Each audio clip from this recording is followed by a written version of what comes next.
Antes de mais nada, eu quero recomendar aqui a leitura do livro Imune, de Matt Ritchell, que explica muito bem esse assunto que eu vou abordar aqui hoje.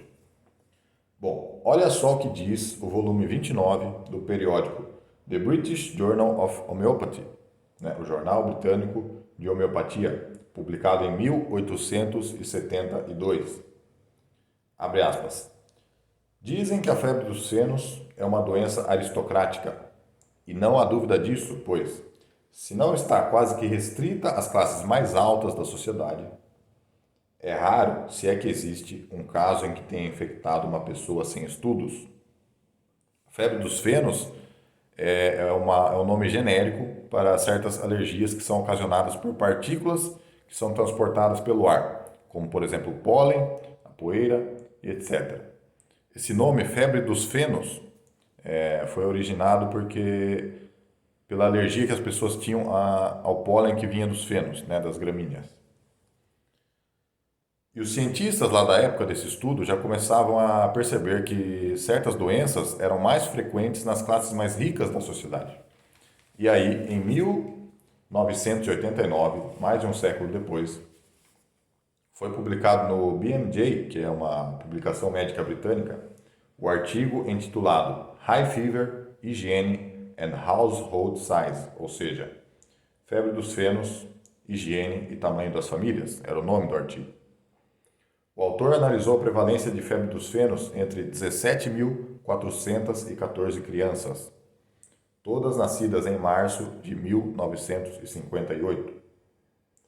E dentre 16 variáveis, ele descreveu uma associação mais impressionante entre a probabilidade de uma criança apresentar alergia e o número de irmãos dessa criança. Era uma relação inversamente proporcional. Quanto mais irmãos a criança tinha, menor a probabilidade de alergias. E mais impressionante ainda, as crianças e os jovens que tinham maior probabilidade de alergias eram os que não tinham irmãos mais velhos. E o artigo levantou a hipótese de que, abre aspas de novo, as doenças alérgicas eram prevenidas por infecções na primeira infância, transmitida por contato não higiênico com irmãos mais velhos, ou adquirida no período pré-natal de uma mãe infectada pelo contato com seus filhos mais velhos. Ou seja, as crianças mais velhas iam para fora de casa, brincavam nos ambientes mais naturais, né, na grama, na terra, tinham contato com os micro-organismos e as partículas do mundo natural e depois traziam isso tudo para dentro de casa e aí infectavam ou a mãe ou a criança mais nova. E aí essa infecção na criança mais nova é o que gerava a resistência dessa criança mais nova. E aí essa criança desenvolvia resistência e não tinha as alergias. Outra observação dos cientistas. Abre aspas. No decorrer do século passado, o declínio do tamanho das famílias, a melhoria das instalações domésticas e os padrões mais elevados de higiene pessoal reduziram a oportunidade de infecção cruzada em famílias mais jovens. É possível que isso tenha resultado em uma expressão clínica mais difundida de doenças atópicas, emergindo entre pessoas mais ricas, como parece ter ocorrido na febre dos fenos, porque as pessoas mais ricas geralmente vivem em ambientes mais higienizados, né? Até tem mais condições financeiras de manter a higiene mais alta no seu ambiente. E esse foi o nascimento da hipótese da higiene, uma hipótese que diz que quanto mais higienizado é o seu ambiente, o ambiente que você vive, menor a sua resistência, mais fragilizado você está e mais vulnerável às doenças você está. E esse é um dos maiores desafios do século que estamos hoje, né? Porque os ambientes estão cada vez mais higienizados, o ambiente moderno.